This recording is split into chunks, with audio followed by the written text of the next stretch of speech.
out there, and what's inflation as of last class? 1.39, right? So a place like Chaminade might say, you know what, if we're projecting 1.39 in terms of price increase for the next year, we're going to give everybody who works at Chaminade a 1.5% pay increase this year. That seems pretty nice and fair, right? Because otherwise, as prices step forward and they increase, I can lose ground even if I'm getting pay increases, right? The dollars that I'm making are buying less and less stock. Right? Okay. So obviously that's a bad scenario. Inflation is outpacing me in the income I make. Now, let's say that they do give me a 1.5% increase, and almost magically, inflation for the year is 1.5%. It looks something like this, right? Go. Kind of staying in place, or the dollars that I have made for the year are buying the exact same amount that I could buy with my income last year, right? Back. Now, what if Chaminade gives me a 2.5% increase? It looks like this. Go, right? See ya. Life's getting better. Right? That's so good. That's having my income in real terms stay ahead of inflation. Thank you very much. Give Blake a hand. Now, in your book, they give these 3 cases that are examples of me versus Blake. So if you want to just jot in your book, me versus Gideon versus Blake. All right? Do you see this? Case 1, case 2, case 3? Do you see them in your book somewhere? What page are we on for your later edition? 119. 119? Thanks. All right, so case 1, keeping up with inflation. Real income stays constant. That's an example of Blake and I staying even with each other, right? Case 2, not keeping up with inflation. Real income falls. That's a case of Blake moving ahead faster than me. Prices moving faster than your income. Case 3, more than keeping up with inflation. As a matter of fact, I am outpacing inflation with my income. That was that last example, right?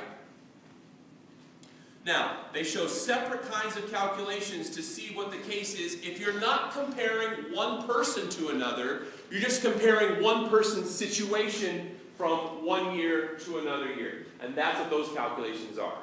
Okay? How am I doing from year 1 to year 2? That's what those calculations are. So they're a little different calculation than this. So what do you do to figure out real income for year 1? Well, you still use your nominal number divided by whatever the CPI is. The numbers they use in your book for year 1 is a CPI of what, Zach? What's the CPI in your book for case 1? Year 1. Oh, base 1? It's base, right, which is 100. Correct? Year 2, what's the, Miklos, what's the CPI they use in your book? 110. Thank you, Mikloses. 110. 110, right? So, year 1, 50,000, they convert it to apples, and the second one to apples, 50,000, 50,000. You're still in real income making 50,000 both years, okay? Case 2 shows a little bit different. The CPIs are the same. They're 100 and 110, all right? But year 1, you make 50,000, which is really 50,000 once you convert it. Year 2, it's 52,000 converted, becomes 47,000 and change. So that's not good. You're losing ground. Blake's ahead of you. All right? And then case 3 just shows a little different numbers in terms of nominal income. But once you convert it to real income, you see that you're doing really well, actually. At least you're keeping ahead of inflation. So any questions about how to do those calculations? We good at doing all these different kinds of calculations if we have to on the quiz today? Yes. Perhaps? All right, good.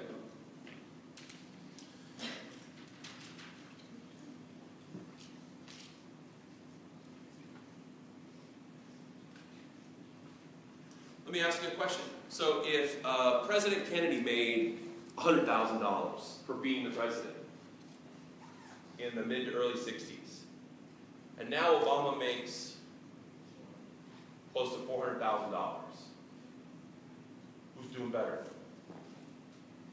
Do you know? No, you can't tell. That's right.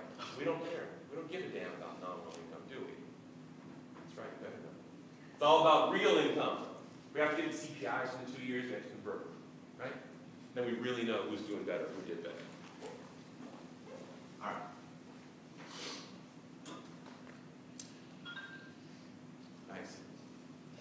Everybody stand up, please. Stretch for just a minute.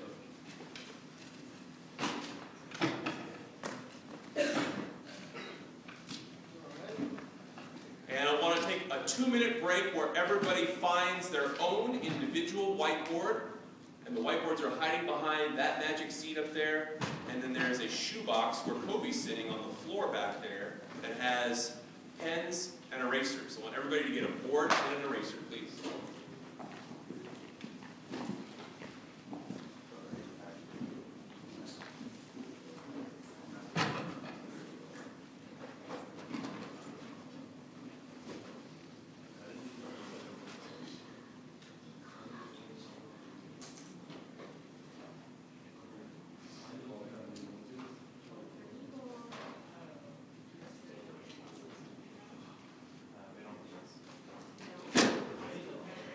Kobe, how do I move this back down?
Email.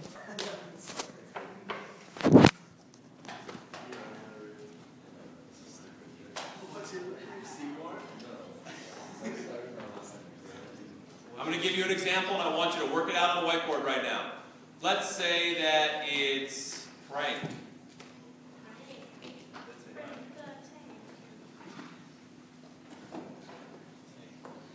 It's not Frank versus me, it's not Frank versus his dad or his mom or his Aunt Tilly or whatever it happens to be. It's Frank year 1, Frank year 2. Okay? So, let's say that Frank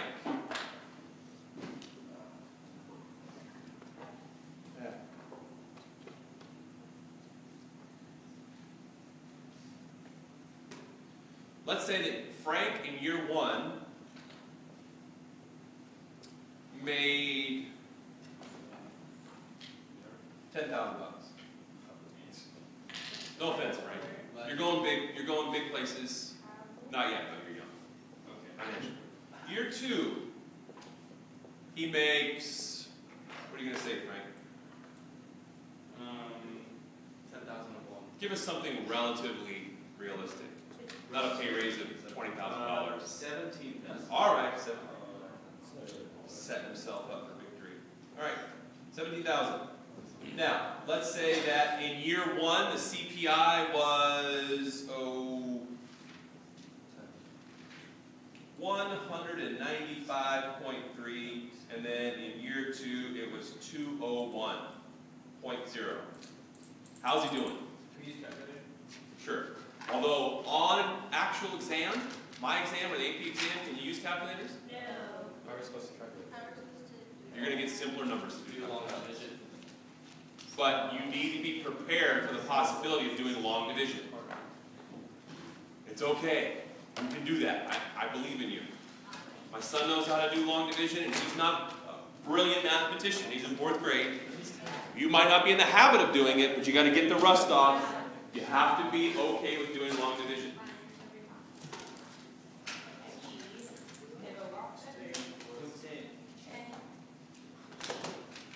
And and use your whiteboards to show your work.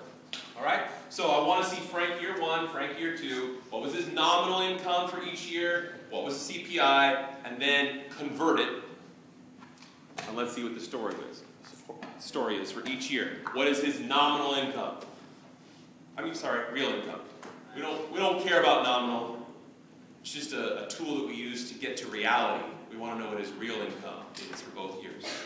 So Tasha says $5,120.33 for year 1. Then she says $8,457.71 year 2.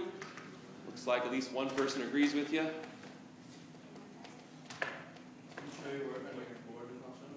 Show your work on your board.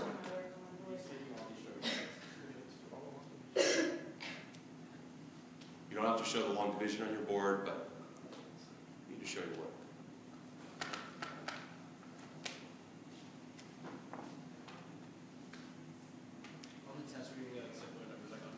Yes.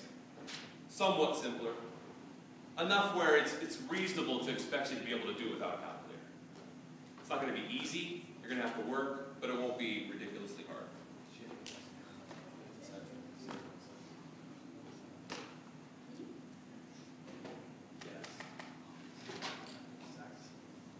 Are we all done then? We all got the same thing that I read out loud from Tasha's board? All right. And Frank's doing much better year 2. Much better. Congratulations. Now, another calculation. Go just a little bit further in your book. If you're going to play with numbers, so to speak, in a different way, you can convert salary from 1 year, any number really, the price of anything, because all salary or income is the price of you as a worker.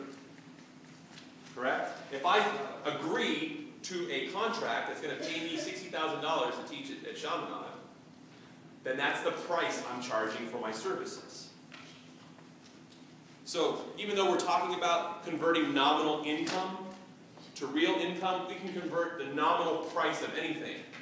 Couldn't we? Couldn't we say, you know what? I could go home right now and do a mini research project, which you don't have to do for me, but I can talk to a grandparent or somebody that's at least a couple decades older than me and say, so what did it cost you to go and watch a movie when you were my age? Maybe you've already heard stories to that extent, right? Anybody have something they can share? Like somebody in your family or a friend said, gosh, prices have gone up. I remember when I was your age, it only cost this for that. Blake, what do you got? Oh, I was just going to say, I'm not sure, but Back to the Future when he goes. Back to the Future. There's 50 cents for it. Very good. My mom told me that, like, her mom used to give her gas money, and she would go out and spend, like, all of her gas money, like, going out with friends, and Right. she'd be able to just, like, find change around the house to pay for her gas, and her mom would never know. That was enough. Just your spare change to pay for gas. What? 10 cents to go to the movies, and it was a double feature, a cartoon, and a newsreel. Nice. My grandpa told me like 2 hot dogs and a drink would be like 25 cents. Where at? Movies or a Not just like sporting event or just... I don't know, like a long last night. All right. Last example. My grandpa said he could get all his groceries that he needed for a week for $5. A nickel? In this country? Yeah. Wow, that's got to be like an all-time record. I wonder what state he was living in. It couldn't have been California. It had to be like Montana. Pretty close. That's cool. I could buy enough food for the year for a nickel. I used to go shopping without any money in my pocket. I just assumed I'd find some change on the way there and that would cover it. All right, interesting. All right. So, the price of anything could be converted, right? Just like income. That's just a price. It's just the price of labor. Okay? So, last calculation, converting from 1 year to the next. In this case, it is salary. Salary in today's current dollars could be found by taking the salary of an earlier year or the price of any stuff that you're looking at from an earlier year. Could be hot dogs.